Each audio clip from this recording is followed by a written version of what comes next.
주 예수 그리스도로부터 은혜와 평강이 함께 하시기를 축원합니다. 오늘은 마태복음 19장 13절에서 15절 말씀을 봉독하겠습니다. 그때에 사람들이 예수께서 안수하고 기도해 주심을 바라고 어린아이들을 데리고 오매 제자들이 꾸짖거늘 예수께서 이르시되 어린아이들을 용납하고 내게 오는 것을 금하지 말라. 천국이 이런 자의 것이니라 하시고 그들에게 안수하시고 거기를 떠나시니라 라고 하는 말씀을 가지고 천국은 이러한 사람의 것이니라, 천국은 이러한 사람의 것이라고 하는 말씀을 주제로 말씀드리려고 하는 것입니다. 과거에 없던 새로운 언어들이 나왔습니다. 금수저, 흙수저라고 하는 말인데요. 우리에게 많은 의미를 주는 말입니다. 누구나 어느 가정에서 태어나는데 태어날 때 금수저로 태어나기도 하고 흙수저로 태어나기도 한다는 것입니다. 이것은 숙명적인 것입니다. 내가 선택하는 것이 아닙니다. 그러니까 사람에게는 두 가지 복이 있는데 내 노력과 내 수고에 의해서 생기는 복이 있고 또 하나는 내 선택과는 아무런 관계없이 주어지는 운명적인 복이 있다는 거예요. 가만히 생각하면 사람은 네 가지 복을 가져야 되겠더라고요. 첫째는 부모를 잘 만나야 됩니다. 이것은 운명적인 것인데 한 번 잘못되면 고칠 수가 없습니다. 문제의 아이는 문제의 부모에게 나오기 때문입니다. 그 다음에 두 번째는 스승을 잘 만나야 됩니다. 유치원 선생에서 대학 교수에 이르기까지 선생을 잘 만나야 될 것입니다. 선생 한번 잘못 만나면 문제가 크게 되는 것입니다. 지존파의 김한길이라고 하는 그 학생이 초등학교 다닐 때에 미술 선생 한 사람을 잘못 만나서 일생이 망가졌다고 하는 그런 얘기 아닙니까? 또 이름을 대면 알만한 목사님인데 뉴욕 신학교에 폴리만 교수를 만나서 그를 따르고 배우다가 공산주의 목사가 되어서 이북에서 살다가 목사일도 하지 못하고 세상을 떠나면서 후회하기를 내가 이런 사람은 아니었는데 그 교수를 안 만나서야 할 것인데 만나서 이렇게 되었다고 하면서 눈물을 흘리며 후회하였습니다. 한평생 살면서 어떤 선생을 만나느냐에 따라서 내 운명이 좌우되기도 합니다. 세 번째는 배우자를 잘 만나야 합니다. 남자들 큰 소리 쳐봐야 마누라 한 번 잘못 만나면 끝나는 것입니다. 그러는가 하면은 여자의 운명도 남자에게 달렸다고 하는 것입니다. 신랑 잘못 만나면 도리가 없습니다. 배우자 잘 만나는 것도 큰 복이라고 하는 것입니다. 네 번째는 교인들은 목사를 잘 만나야 됩니다. 목사 잘못 만나면 신앙이 곤두박질합니다. 목사 잘 만나는 것이 최고의 복입니다. 이 네 가지 복은 받아야 됩니다. 숙명적으로 주어지는 복은 DNA가 같은 것입니다.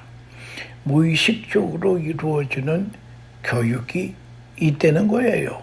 부모로부터 물려받은 성품, 신앙, 가치관, 문화 이것은 엄청난 것입니다. 이것은 무의식적으로 이루어지는 교육이라고 하는 것입니다. 의식이 생기기 전에 이루어지는 교육이라는 것입니다. 의식이 시작이 4살이라고 합니다. 진짜 교육은 의식이 생기기 전에 4살 전에 내가 무엇을 배웠느냐, 무슨 말을 들었느냐, 무엇을 느꼈느냐, 이것이 일생을 좌우한다고 하는 것입니다. 그때의 부모가 행복해하는 것을 보면 아이들은 일생 동안 좋은 가정을 이룰 수 있다는 거예요.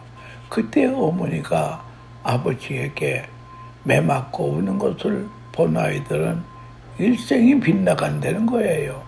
가정이 엉망이 되고 만다라고 하는 것입니다. 이것은 내가 선택하는 것이 아닙니다. 주어지는 것입니다. 의식이 있기 전에 보고 들은 것을 그게 중요하다는 거예요.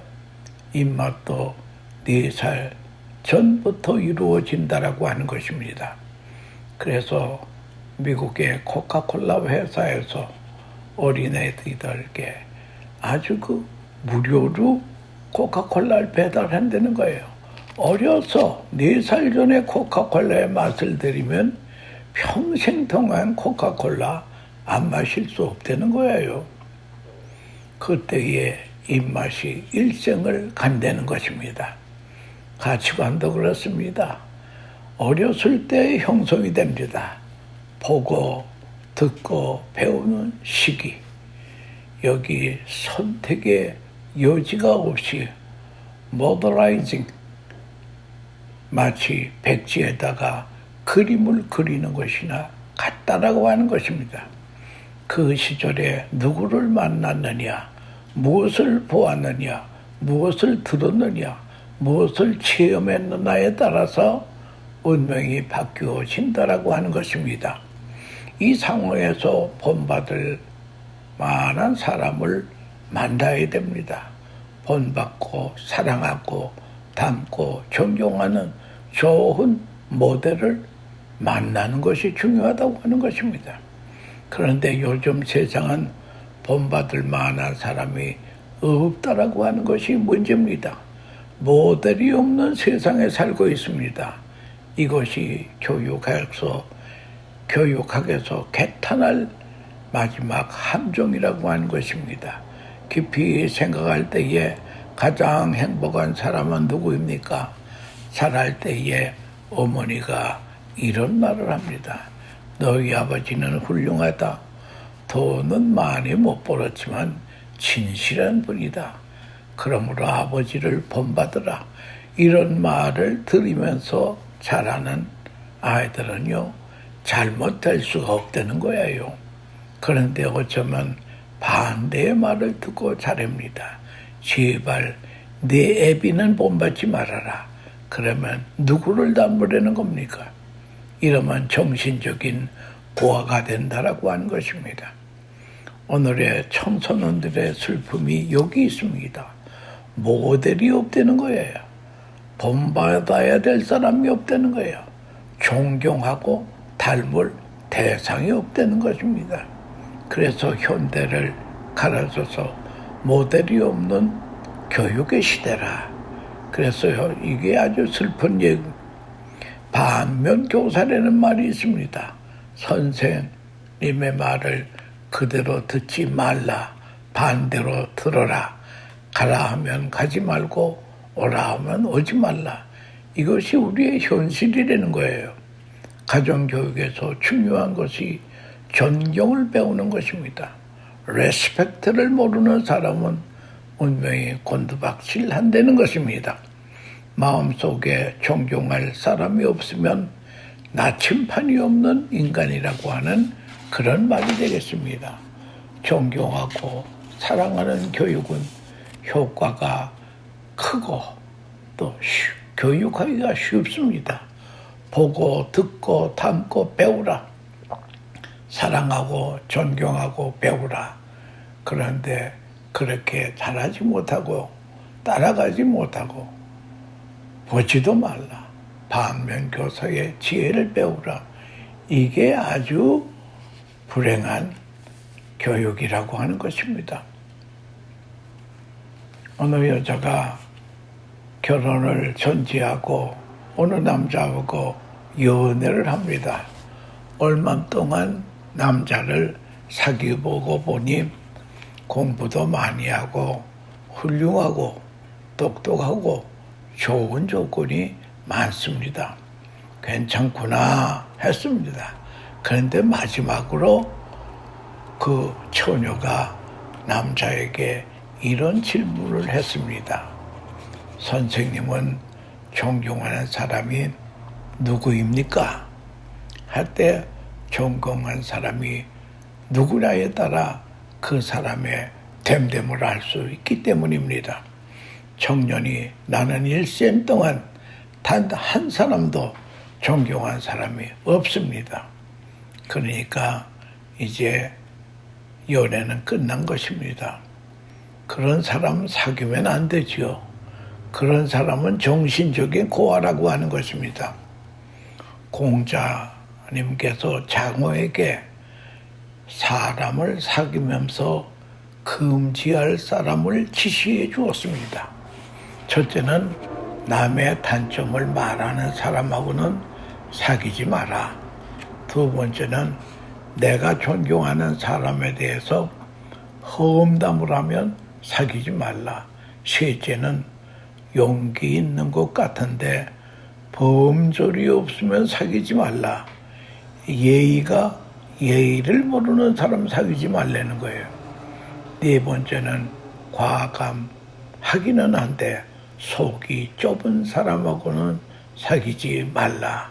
참으로 사랑하고 존경하고 같이 하고 싶은 사람이 마음속에 자리 잡고 있기 때문입니다. 존경하는 사람이 내 마음속에 없다면 그 사람은 정신적인 고아라고 하는 것입니다. 어린이들은 아무것도 모르는 것 같습니다. 그러나 다 알고 있습니다. 느끼고 있습니다. 그리고 사랑하고 존경하고 있습니다. 어른들이 어린이에게 무엇인가 보여주어야 합니다. 예수님이 전도 사역을 하실 때에 바쁘게 활동하고 계실 때에 어떤 어머니가 아이를 데리고 와서 아이에게 축복기도 좀 해주세요. 이것은 유대인의 전통적인 행사입니다. 유대인들은 하나님의 말씀을 따라 살려고 하지만 더 중요한 것은 존경할 사람을 아이에게 보여주는 것입니다. 그래서 그 마을에 훌륭한 랍비가 왔다 하면 온 동네 아이들을 데리고 와서 존경할 랍비를 보여줍니다. 저 랍비를 보라. 저분의 말을 들으라. 랍비를 따르라. 이것이 이스라엘의 교육의 전통이라고 하는 것입니다. 이제 예수님께 아이를 데리고 왔습니다. 아이들에게 저분이 메시아다. 저분을 본받아야 됩니다.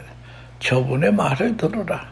그래서 아이들을 예수님께로 어머니들이 인도했습니다. 가장 인격적인 교육이라고 하는 것입니다. 안다가 되고 가진다가 되는 것이 아닙니다. 귀한 분을 만나게 해줘야 됩니다. 만남의 인격적인 관계가 중요하다고 하는 것입니다. 만나면서 본받게 되는 것입니다. 존경하는 눈으로 쳐다보게 될 때에 인격적인 교육이 이루어진다라고 하는 것입니다. 오늘 본문에 아이들을 예수님께 데려왔더니 제자들은 꾸짖었습니다. 제자들의 생각은 바쁘신 예수님께서 아이들하고 지나는 것은 시간 낭비라고 생각했습니다. 그러나 예수님은 아닙니다. 어린아이들을 다 내게로 데려와라. 그리고 천국은 이런 어린아이와 같은 사람이 천국에 들어간다는 거예요. 말씀하시고 그들을 만나고 그들에게 축복 기도를 해 주었습니다. 이 만남이라고 하는 것이 진짜 교육이라고 하는 것입니다. 거기서 귀한 사건이 이루어진다라고 하는 것입니다. 그렇다면 우리가 깊이 생각할 것은 우리들은 아이들에게 무엇을 보여주고 있습니까? 나를 닮으라 하는 것도 중요하지만 고린도전서 11장 1절의 말씀, 사도 바울이 내가 예수를 본받는 것처럼 너는 나를 본받으라, 이 말을 할 줄 알아야 된다고 하는 것입니다. 내가 그리스도를 본받으려고 애쓰는 것을 너희는 그것을 본받으라. 얼마나 귀한 교훈입니까? 8.15 직후에 교회마다 부흥회를 하는데 그때의 강사는 대부분이 신사 참배 고절로 감옥에 갔다가 나온 분 목사님들, 전도사님들이었습니다. 그때는 사경유 하면 짧아야 일주일입니다. 그리고 하루 3번 집회를 합니다. 이들은 모두 살아있는 순교자들입니다. 어느 전도사님은 감옥에서 7년 옥살이를 하다가 해방이 되어 살아나왔습니다. 흰 두루마기를 입으시고 계속하시는 말씀이 죽도록 충성합시다. 그래서 낮 공부 시간에 성도들이 전도사님 한번 보여주세요. 한번 보여달라는 거예요. 무엇을 보여달라는 것입니까? 그 전도사님은 신사참배 거절하는 것 때문에 얼마나 일반 형사들의 고문을 받았는지 알 수 없습니다. 그러면 그 전도사님은 교인들이 하도 보여달라 그러기 때문에 옷걸음을 풀고 가슴을 보여주는데 고문으로 불인두로 짖은 자욱이 세계 지도같이 되었습니다. 이런 고문을 당하면서도 신앙의 지조를 지켰습니다. 가슴을 쳐다보는 순간 교인들은 다 울었다고 하는 것입니다.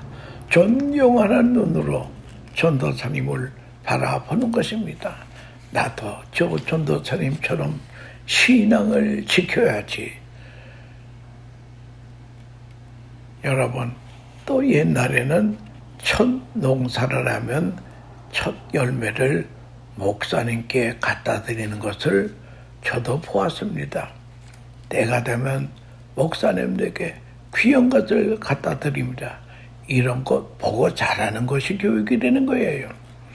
그래서 유대인들은 구제할 때에 아이들을 데리고 가서 아이들의 손으로 불쌍한 사람을 돕게 합니다. 이게 바로 사안교육이 되는 거예요. 가정교육이 그냥 되는 것이 아닙니다.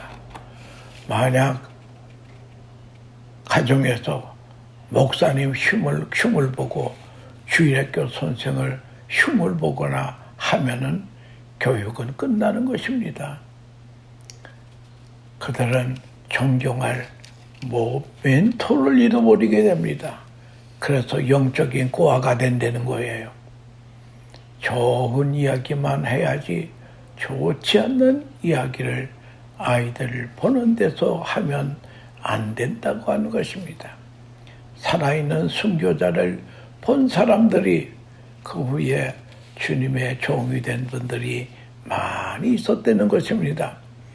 부모들이 존경하는 분을 아이들도 존경합니다. 존경이 없는 세상과 인격은 망가진다고 하는 것입니다. 아이들은 어려서부터 존경하는 마음이 있어야 반듯하게 살아야 된다는 거예요. 네 아버지를 본받아라.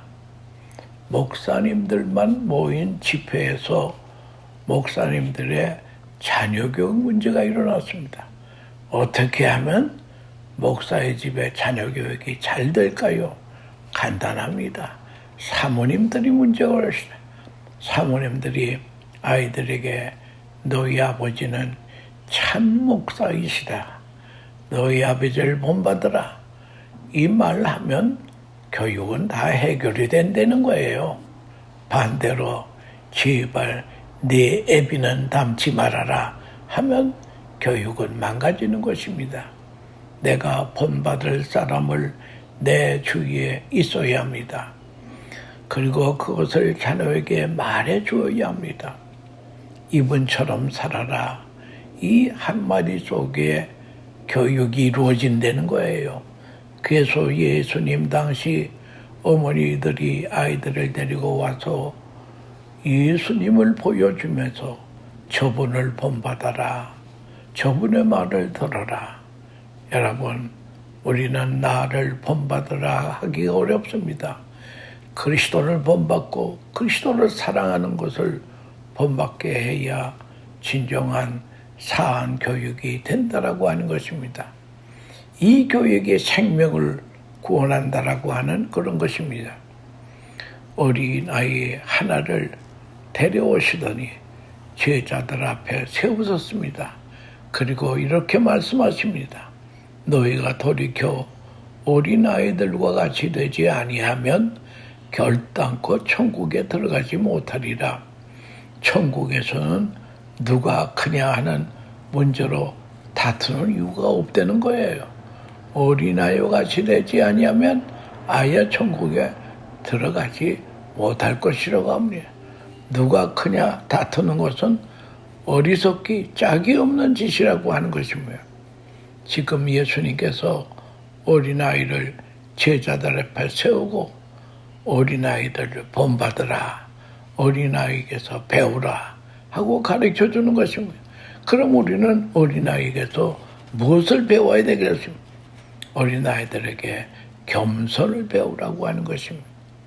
왜 예수님께서는 어린아이를 제자들 앞에 세우셨습니까?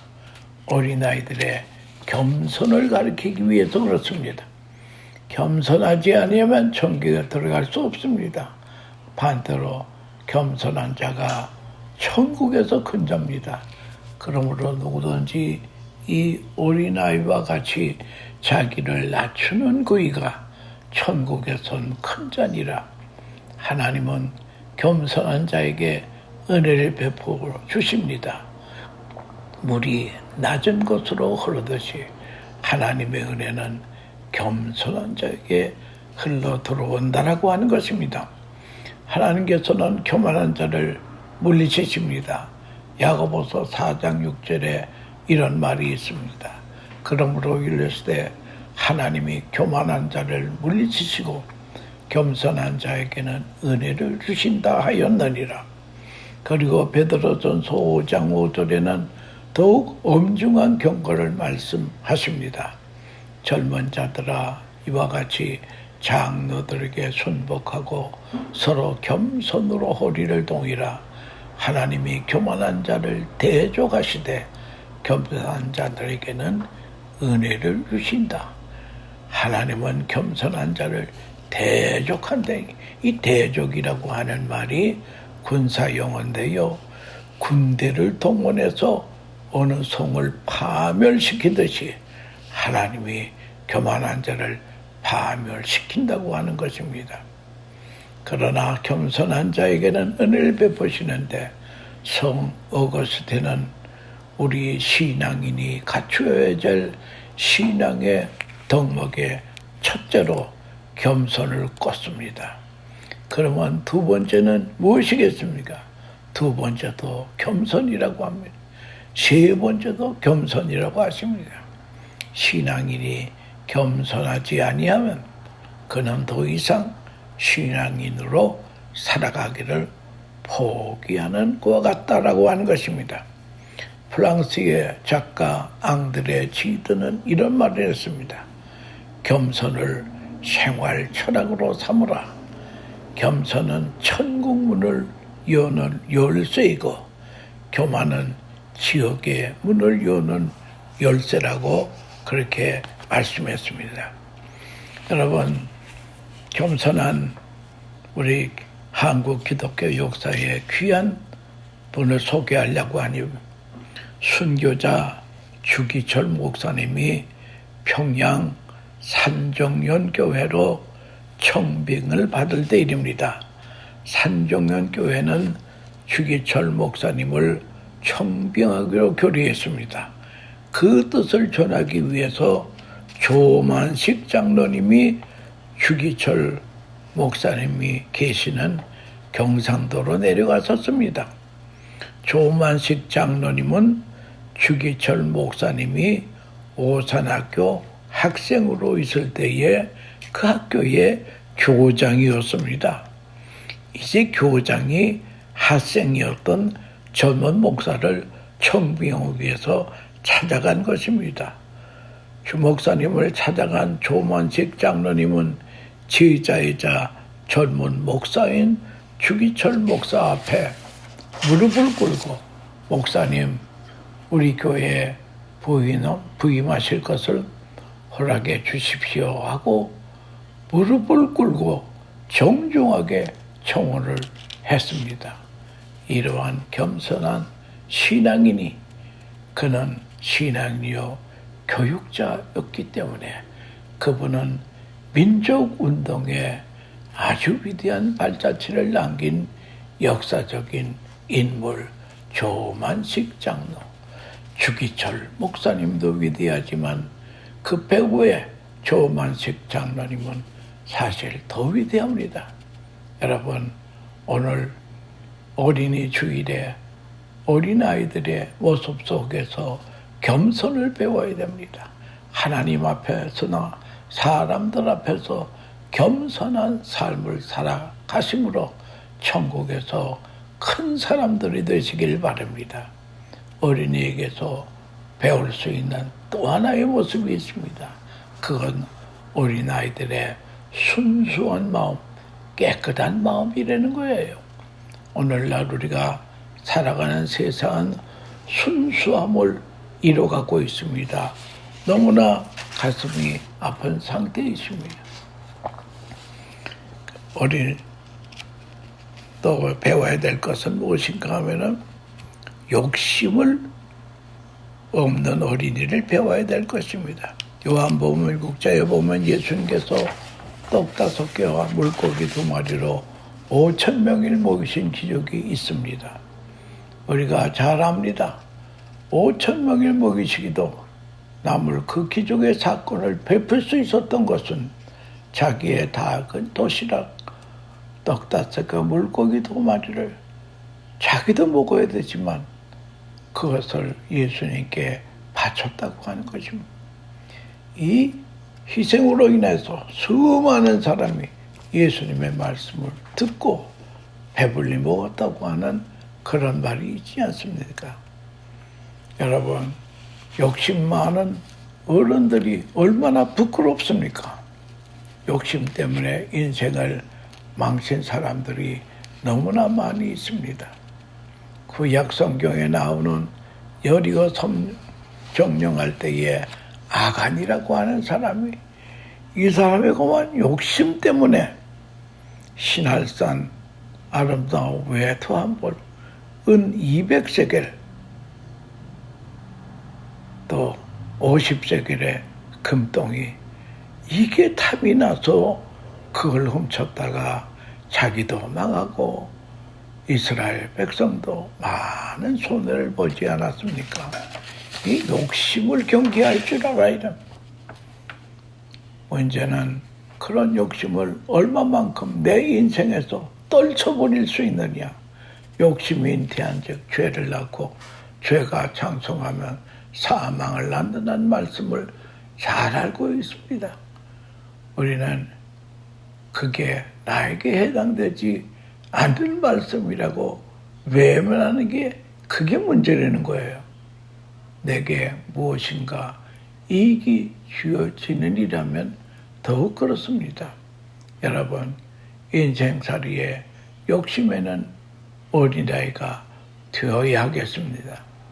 영국의 시인 윌리엄 에즈워드는 말하기를 어린이는 어른의 아버지라고 노래했습니다.